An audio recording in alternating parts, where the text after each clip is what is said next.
آپ مشکلات سے دوچار ہوں اور آپ کے دل میں یہ سوال پیدا ہونے لگے کہ اللہ کہاں ہے، یاد رکھیں امتحان کے دوران استاد ہمیشہ خاموش ہوتا ہے۔ اصل آدمی کی بڑی پہچان یہ ہے کہ آپ اسے جس قدر عزت دیں گے وہ آپ کو اس قدر زیادہ تکلیف دے گا۔ دعا اپنے لیے مانگنا عبادت ہے اور دوسروں کے لیے مانگنا خدمت۔ عبادت سے جنت ملتی ہے اور خدمت سے خدا ملتا ہے۔ اور جب اللہ دینے پر آتا ہے نا تو تمہاری مخالف کو بھی تمہارا وسیلہ بنا دیتا ہے۔ جب بھی گناہ کی طرف مائل ہونے لگو تو 3 باتیں لازمی یاد رکھنا: اللہ دیکھ رہا ہے، رشتہ لکھ رہا ہے، موت ہر حال میں آنی ہے۔ اللہ کی تعریف کرتے رہو، یہ اس سے بہتر ہے کہ تم کسی کی غیبت میں وقت گزارو۔ کامیابی کو سانس لینے کے لیے جس آکسیجن کی ضرورت ہوتی ہے اس کا نام مستقل مزاجی ہے۔ کسی کا حال دیکھ کر کوئی فیصلہ نہ کرنا، کیونکہ ہر ولی کا ایک ماضی اور ہر گناہگار کا ایک مستقبل ہوتا ہے۔ اگر تم محسوس کرو کہ تمہارا دل بے قرار اور سخت، جسم کمزور اور رزق کم ہو رہا ہے تو جان لو کہ تم کسی ایسے کام میں ملوث ہو جو تمہیں نہیں کرنا چاہیے۔ نماز کے ساتھ انعام: روزی میں برکت، تندرست صحت، نیک اولاد، خوشحال گھر، دنیا میں عزت، میدان حشر میں جام کوثر، آخرت میں جنت۔ کم کھانے میں صحت ہے، کم بولنے میں سمجھداری ہے اور کم سونے میں عبادت ہے۔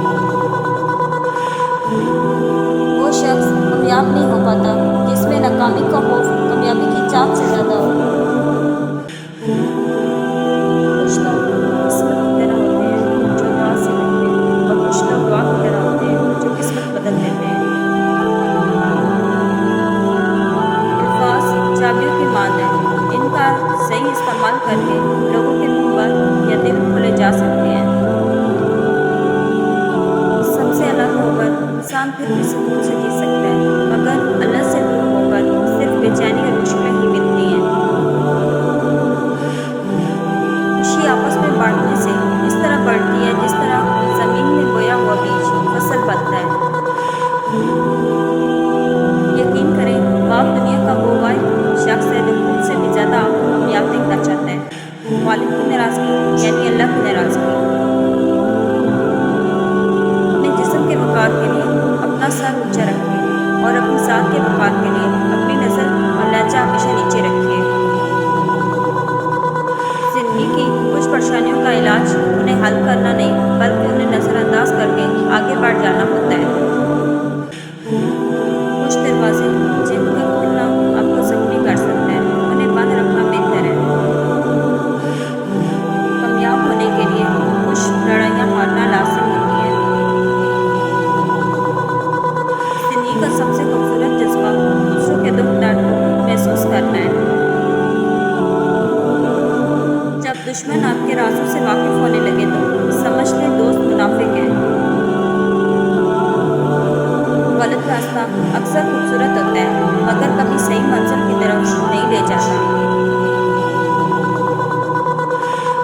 ترتیب بہت ضروری ہے، چاہے پھر زندگی کی ہو یا کسی کام کی، کیونکہ ترتیب کے بغیر سب بلند چلتا ہے۔